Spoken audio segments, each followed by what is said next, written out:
Before we get to Georgia here, reminder about listening to Locked On Falcons with Aaron Freeman. He's great. His show is great. Make sure you check it out every day. For your next listen, check out the Locked On Sports Today podcast. Biggest stories of the day, plus instant reaction, big game recaps, and the take of the day. It's available on the Odyssey app, YouTube, and wherever you get your podcasts. Georgia going to take on LSU in the SEC title game this week. Kind of crazy to think, for all the success that Georgia has had, they've only won one SEC title under Kirby Smart. Kind of crazy, right? Going for their second here. And it's interesting because there are a couple of players left from that 2019 SEC championship matchup between Georgia and LSU. LSU romped them in the game. They go on to win the national title.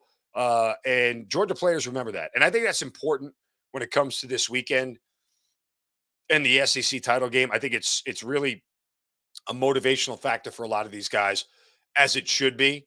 And why not? I mean, Georgia and Kirby Smart want to continue to add to this dynasty that they're building. You know, if they drop this game, and I don't think they will, if they drop this game, it certainly can call into question the sort of invincibility that Georgia has presented over the last, 24 months. I mean, in reality, Georgia can start to put together a very Bama-like run when it comes to, now you're talking about if they run the table here and win this thing, and I mean the national championship, that is, that's one loss over the course of 2 years. Very Alabama-like. And now you start a season next year where, again, you have a sort of mediocre SEC East. You have a chance to kind of run this whole thing back again. Lord knows you'll have to make a change at quarterback at some point in time. But Georgia's cupboard is not empty by any stretch of the imagination. And so while Georgia doesn't necessarily need this game to go out there and secure a spot in the college football playoff, I think we all know that's kind of like locked up already. I think it's important that these guys want to win this thing. I mean, quoted in the AJC, senior safety Christopher Smith, remember the 27-point beatdown they got when Joe Burrow passed for 350 and 4 touchdowns.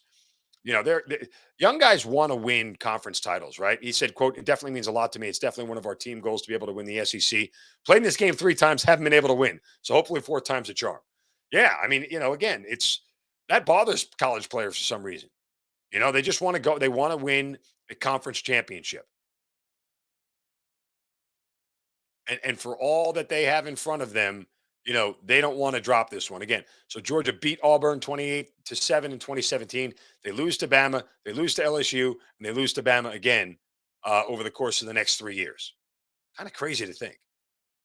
Kind of crazy to think overall.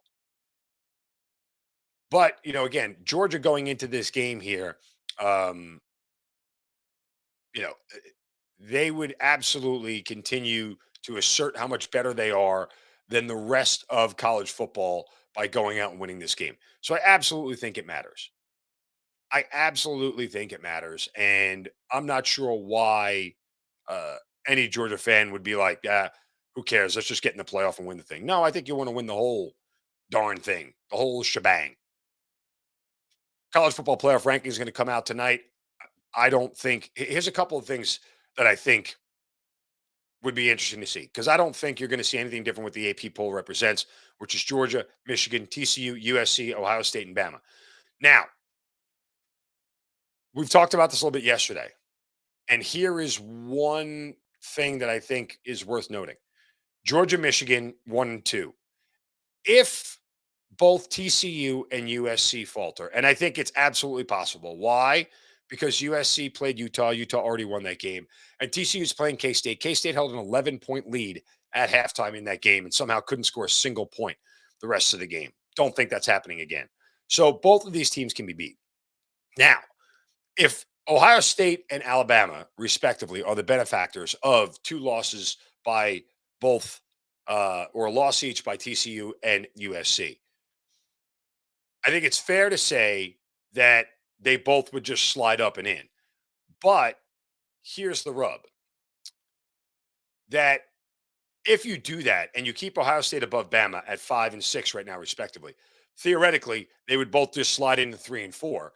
But that would set up a rematch in the semifinal of Ohio State, Michigan. And I'm not sure that the committee wants that because we've seen the committee go out of their way on several occasions to make sure Georgia and Alabama didn't play each other again, except if it was for a national title. Now, could you justify the idea that Alabama could be over Ohio State? Sure, I think you could.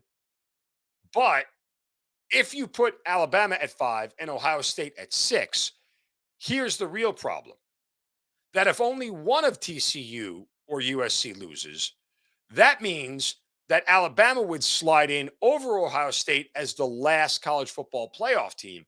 And can you justify that being that Ohio State was 11-1 and Alabama is 10-2? I think you'd get a little pushback from fans in saying, yeah, well, uh, we're going to put Ohio State in, even though we ranked them 6th and Alabama 5th, if only one of those two teams loses without either one of those teams playing a game this weekend. So you see where you run into trouble because I think they want to avoid Georgia, Alabama, or Michigan, Ohio State in the semifinal. I think they want to make sure that those two teams play each other for a national championship. And oh, by the way, I said it before and I'll say it again. If Michigan and Ohio State end up playing for a national championship, that would be the most bonkers national championship ever. I'm here for it. Hope it happens because I think it's great drama and great excitement. And talk about the ultimate, and I mean the ultimate feather in your cap and the best rivalry in college football outside of Army Navy. Um, yeah, that would be insane. Completely insane. Speaking of insane, you know what's insane, guys? Built bars. Had them, love them, told you about them. Built Bar Puffs. If you haven't tried these things, you're missing out on one of life's greatest joys.